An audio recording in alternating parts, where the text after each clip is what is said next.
Здравствуйте, в эфире информационный выпуск Амшейк Шара. Сегодня в выпуске. Ингургес запустили, отключений нет, но проблемы остались, и ситуация в энергетической сфере страны. Независимые в Сухуми идут съемки сериала Теймураза «Таня». Фестиваль чтения «Библия. Ночь» в главном книгохранилище страны.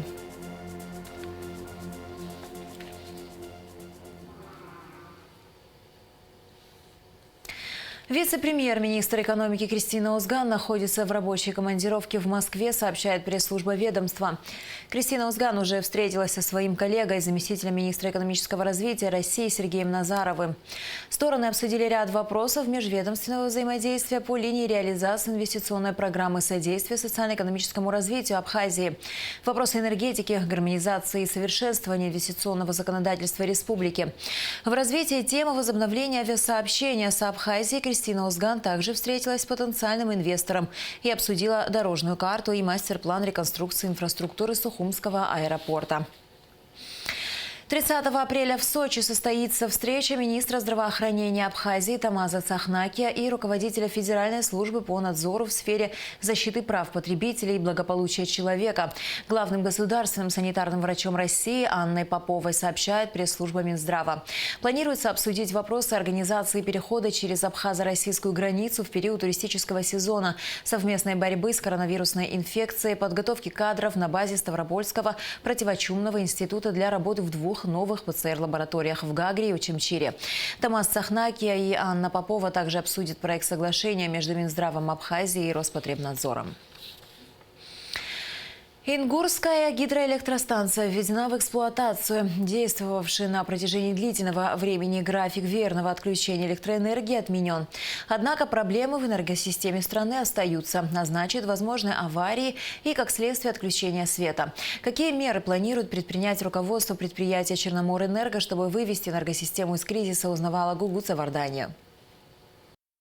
Работы в деривационном туннеле на Ингургесе завершились на 2 недели раньше запланированного срока. Во вторник, 27 апреля, станция была запущена в эксплуатацию. Соответственно, график ограничений отменен. Работали 22 часа в сутки, в 3 смены. Хотелось бы поблагодарить, в частности, Левана Гулиевича Мибони.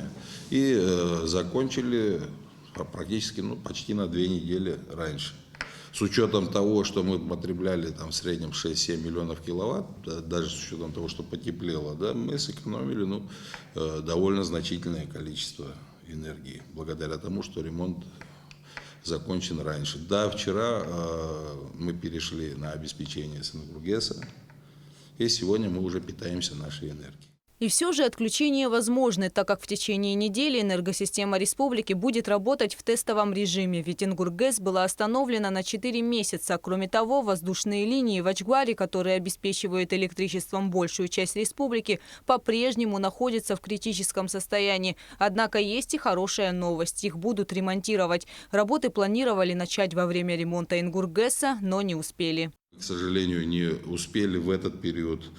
Первые материалы должны прийти, как нам обещают, в ближайшее время. Это и провода, и все. Она все в том же плачевном состоянии. Пропускная способность ее ограничена. И если в период перетока мы получали по 3 линиям, и в конце по 2, ПСОУ 220, Гичриф 110 и Кавкасиони 200, Кавкасиони, то сейчас у нас вся энергия идет, как обычно, через перепадную 1 и далее по Ачгваре, Парчал 220 и дальше. Если нагрузки, а они и сегодня могут в пиковые часы превышать допустимые, будут слишком высокими, наша линия опять может нас подвести. За всем этим мы будем следить в оперативном режиме. Кроме того, продолжается и борьба с незаконными потребителями электроэнергии. Михаил Логу отметил, что эта проблема сформировалась на протяжении многих лет и приобрела фактически системный характер. И решать ее нужно также системно. Это хорошо организованная структура, которая взаимодействует, которая... пример тому, например, осенью мы отработали, нагрузки резко спали. Переориентировались, буквально за короткий срок нагрузки вернулись к тем, которые были ранее. Под Новый год операторы сотовой связи устроили праздник, да, нашему населению, снизили нагрузки на 60-70 мегаватт, по-моему. К 3 января нагрузки были запредельными. По поручению президента заработали штабы. У нас в самом начале мы вообще такого не видели. Многие годы, это уровень был где-то, наверное, 2018 года, нагрузки более чем на 100 мегаватт упали. Но опять-таки несколько дней это уже тенденция. Это все говорит о том, что в противовес надо выстраивать такую же системную работу. Также специалисты Черноморэнерго занимаются профилактикой подстанций, а их в Абхазии более 40, и большая часть из них нуждается в ремонте. Начали с Гагарского района, пройдем всю Абхазию. Такие же работы мы будем проводить, где это возможно, по распредсетям. Есть еще целый комплекс мероприятий, которые мы, не дожидаясь ничего, будем проводить. Мы представили перечень самых необходимых мероприятий, которые действительно требуют серьезных вложений. Но, как вам известно, да, 20 миллиардов по расчетам 2017 года было. Сейчас это еще больше. Но вот та комиссия из 32, которая приезжала специалистов осенью, оценили, что для того, чтобы вот самые проблемные моменты убрать, в минимально приемлемое состояние привести энергетику, нужно порядка 5 миллиардов рублей. Вот примерно на такую сумму мы расписали перечень первоочередных мероприятий. Глава Черноморэнерго надеется на дальнейшее развитие в сфере сохранения и модернизации энергосистемы республики. Изменения к лучшему просто необходимы, и они будут, но поэтапно. Куча всяких проблем, технических, эксплуатационных, по собираемости. Все это мы должны сделать. Очень быстро лето пройдет, и зима опять будет быстро. Поэтому энергетики начинают готовиться к зиме уже сейчас. Если говорить о нагрузках, то специалисты не устают повторять, что с такими нагрузками, как в 2021 году, они еще не сталкивались. Что вы понимали, в прошлом году миллиард и 40% наших из выработки Ингургес, от выработки Ингургес составляли 1 900 000 с хвостиком киловатт-часов. Потребили мы 2 500 000 000 киловатт-часов, то есть на 600 миллионов больше. Даже при том, что мы вот сейчас в последнее время ограничения вводили ночью и днем, да, по несколько часов, все равно нагрузки, вот день в день мы сравнивали с 2020 годом, а в 2020 году уже нагрузки были повышены. С конца 2019 они начали повышаться. И тем не менее нагрузки этого года, несмотря на все мероприятия, несмотря на то, что мы ограничивали, были больше, чем в тот же день апреля прошлого года. Все это время энергетикам приходилось доставлять большие неудобства населению, вводя ограничения. Однако, если бы не эти меры, то, как говорят специалисты, можно было бы остаться вообще без отечественной энергосистемы. Нам удалось всем вместе, кстати, я хотел бы поблагодарить и журналистов всех за объективность, непредвзятость, оперативность, население наше за терпение, своих коллег. Мы очень тяжелую зиму с вами прошли. Буквально на днях специалисты РУП Черноморэнерго соберутся вновь, чтобы обсудить планы работ. Гугуца Вардания, Алексея Гухава, Абхазское телевидение.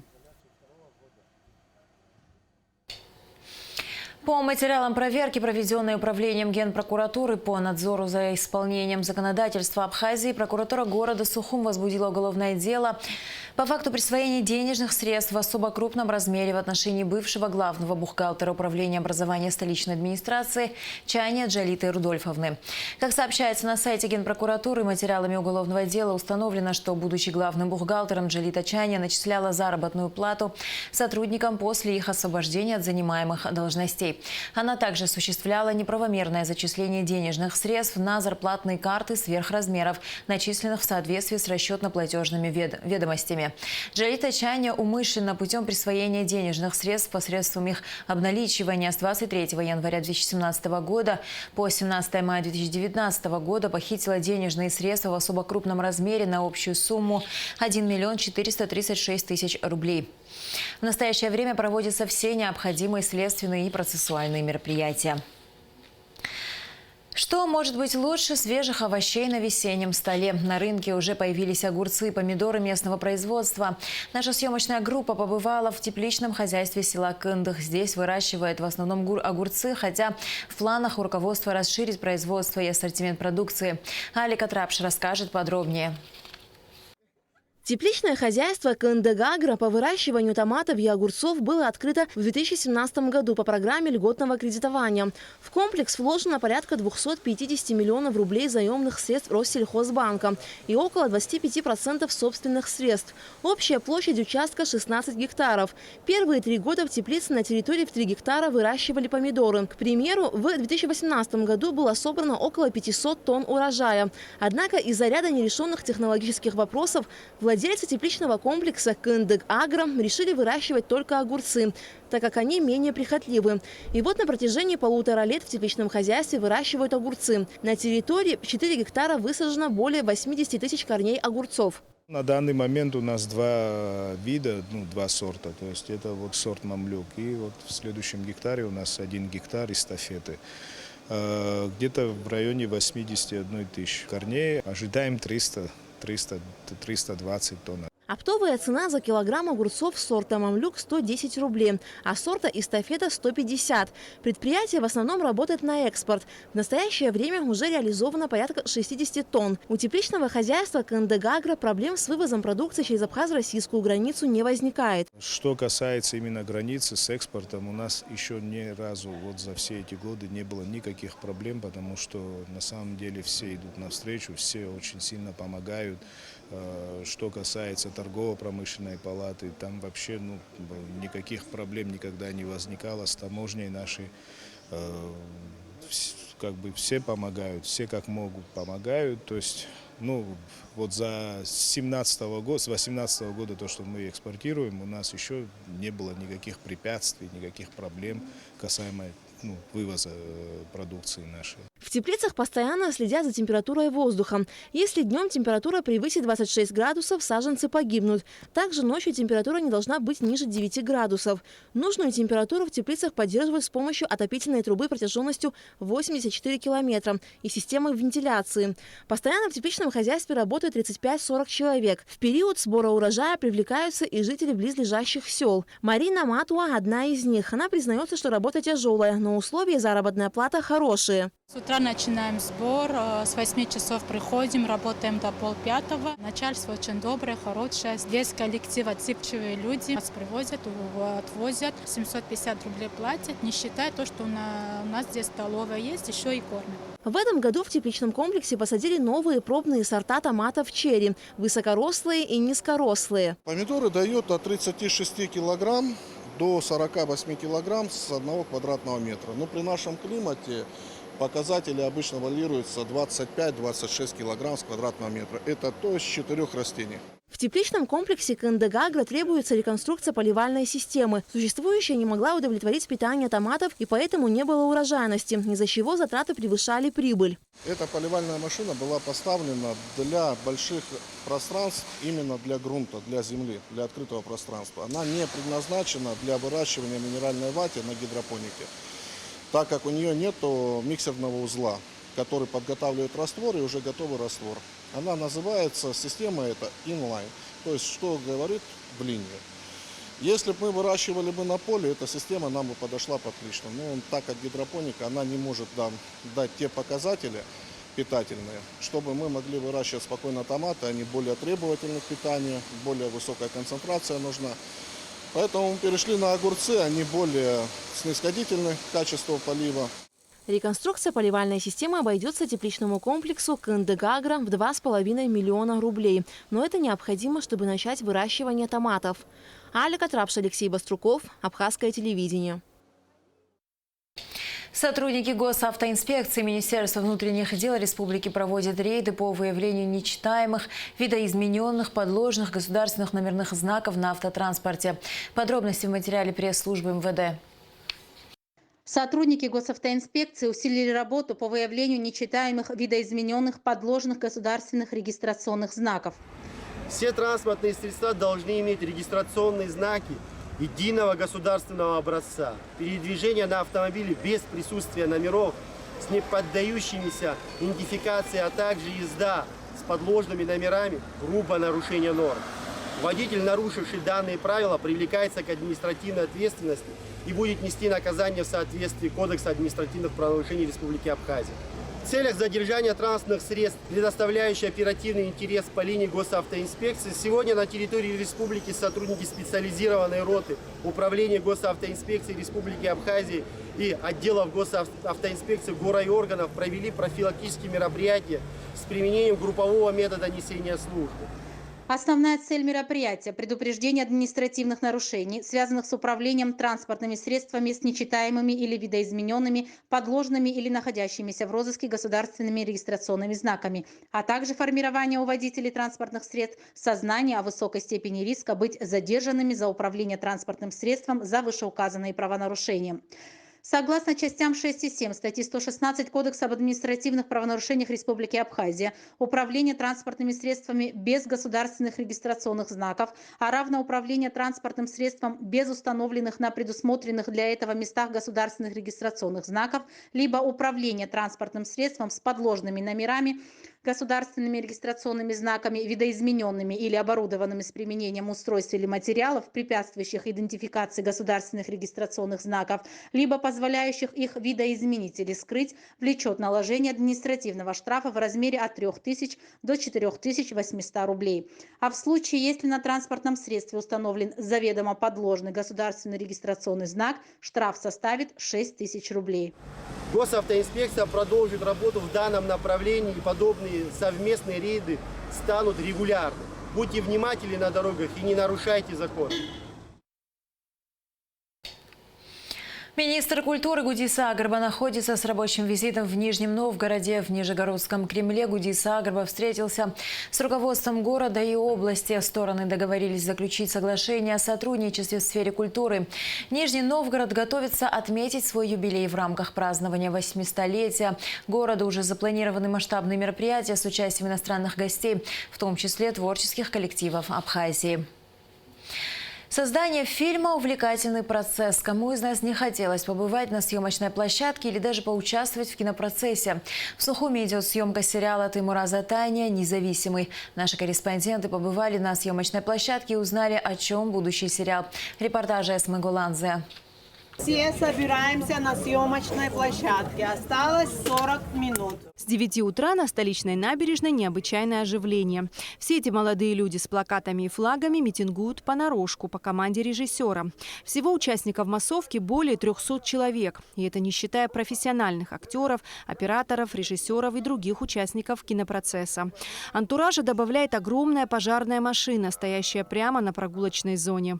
Нам вообще предложили эту инициативу, проявили с Министерства обороны, чтобы мы прибыли сюда, поучаствовали в съемках данного фильма. Пока процесс происходит замечательно, нравится, все активничают, смеются, улыбаются. Сам сюжет, пока то, что мы увидели, очень даже нравится. Нам нужно было стоять и хлопать и говорить что-то Тимураз. Нам нужен Тимураз, вот это вот все. Ну, интересно было? Да, очень.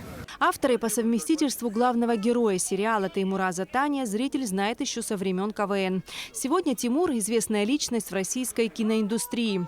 Сюжет сериала автор предпочел оставить в секрете, однако намекнул, что он посвящен современной Абхазии со всеми ее реалиями. Я играю главного героя.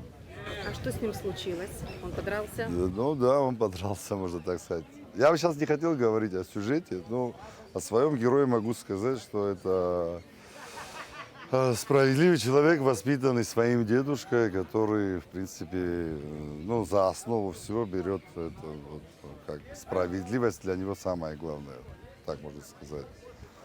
Воспитан в лучших абхазских традициях. У главного героя есть семья, у главного героя есть друзья, и они тоже все, в принципе, главные герои. Но история об одном человеке, за которым идет вереница людей. Идея фильма возникла у Тимура Тания более 2 лет назад. Итогом работы над сценарием стала многосерийная трагикомедия под названием «Независимый». К написанию сценария я приступил где-то 2 года назад, затем ко мне присоединился Бабасик Шакая. Сериал выйдет, это у нас договоренность с компанией YBW Group, есть такая компания, они с ними договорились. На площадке старт это будет для интернет-показа. Там вот площадка есть специальная. Абсолютно все могут посмотреть этот фильм, потому что наверняка я думаю, что и после выхода на старте пойдут и пиратские версии, то есть в интернете обычно такое практикуется, там, не спрашивая никого, они сами выкладывают.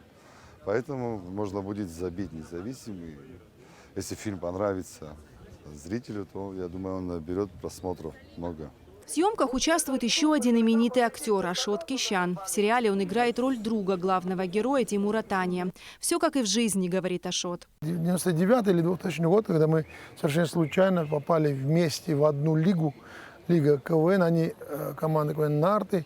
Собственно, все «Нарты», все члены команды, мои давние друзья, вот приехали в Воронеж играть, и мы тогда играли в КВН в составе «Большой Сочи», тоже в Воронеже, встретились, познакомились, когда мы, там, парни из Сухума, а мы с Араратом, моим братом, мы из Гагры. Когда вот эта подробность стала известна, вообще сразу на всю жизнь побратались. Для участия в съемках Ашоту пришлось надеть непривычный костюм, форму сотрудника МЧС Абхазии. Ловлю себя на мысли, что милицейскую форму не раз надевал в кадре, вот, а МЧС впервые в жизни.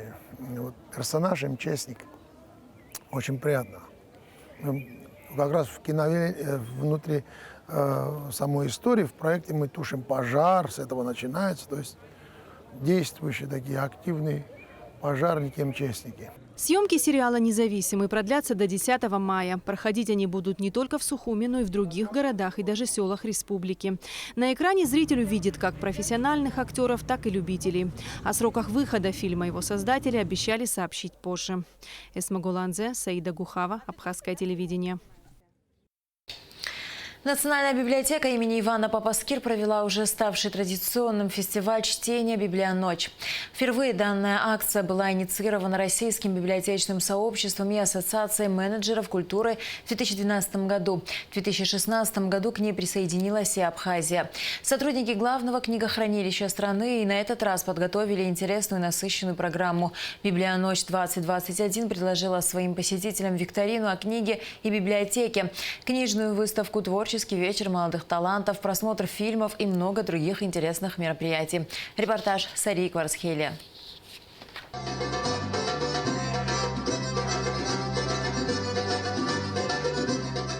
В этот день главное правило библиотеки – соблюдать тишину – было нарушено. Но никто из сотрудников шум не пресекал, даже наоборот. Они помогали ребятам сориентироваться и найти нужный зал. С древних времен умение читать давало человеку преимущество – ключ к тайным знаниям. И по сей день книги продолжают открывать перед нами новые неизвестные миры. В творческом вечере молодых талантов и пробуждается поэзия во мне приняла участие школьница из села Алагадзых Виктория Барзани. Девушка пишет рассказы и стихотворения. Она представила публике собственное стихотворение «Задумайтесь». «Мне просто хочется делиться своими мыслями и рассуждениями», говорит Виктория. В этом стихотворении говорится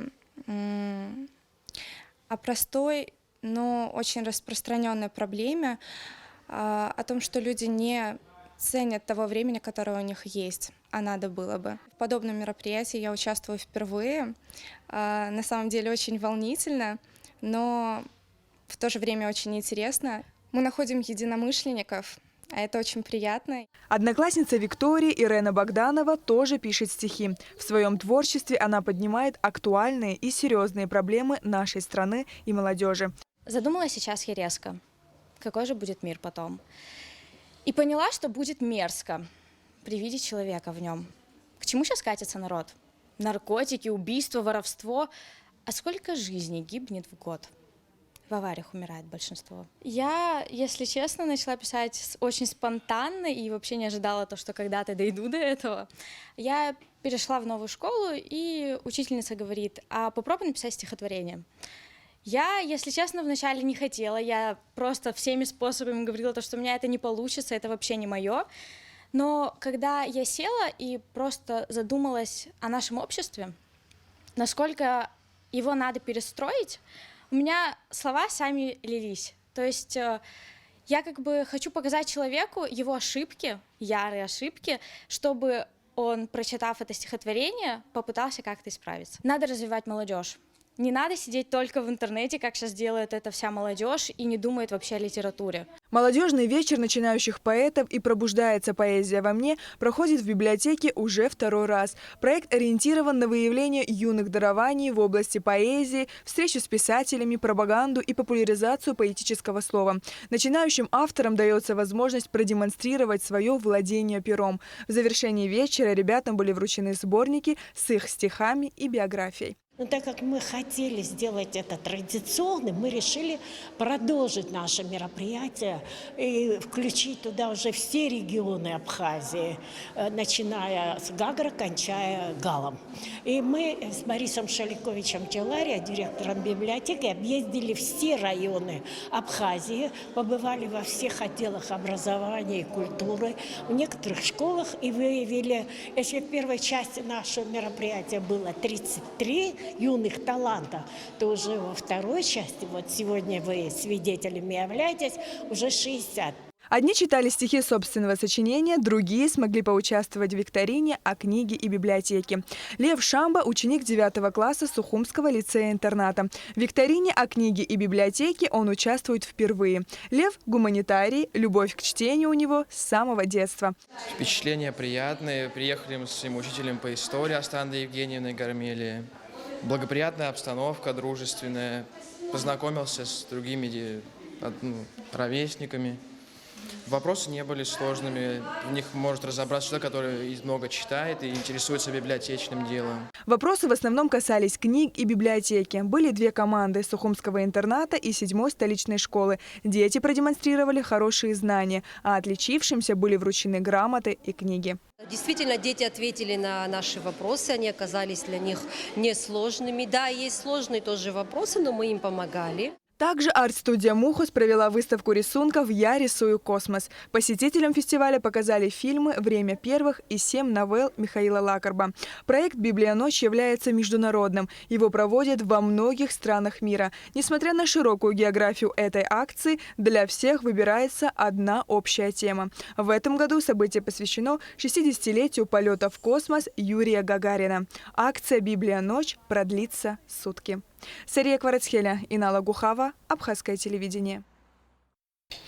Открытие конно-спортивного сезона, приуроченного ко Дню Победы в Великой Отечественной войне, состоится 1 мая в селе Кутол, сообщает Госкомитет по делам молодежи и спорту.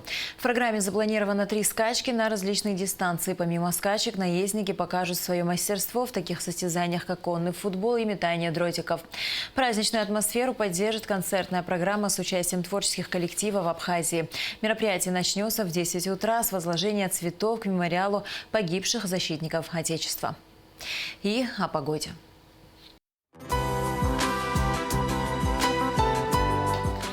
По сообщению гидрометцентра, в четверг, 29 апреля, в Абхазии ожидается переменная облачность.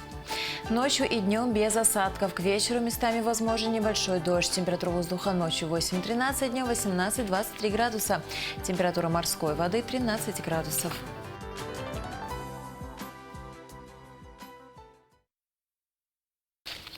На этом наш выпуск завершен. До скорых встреч в эфире.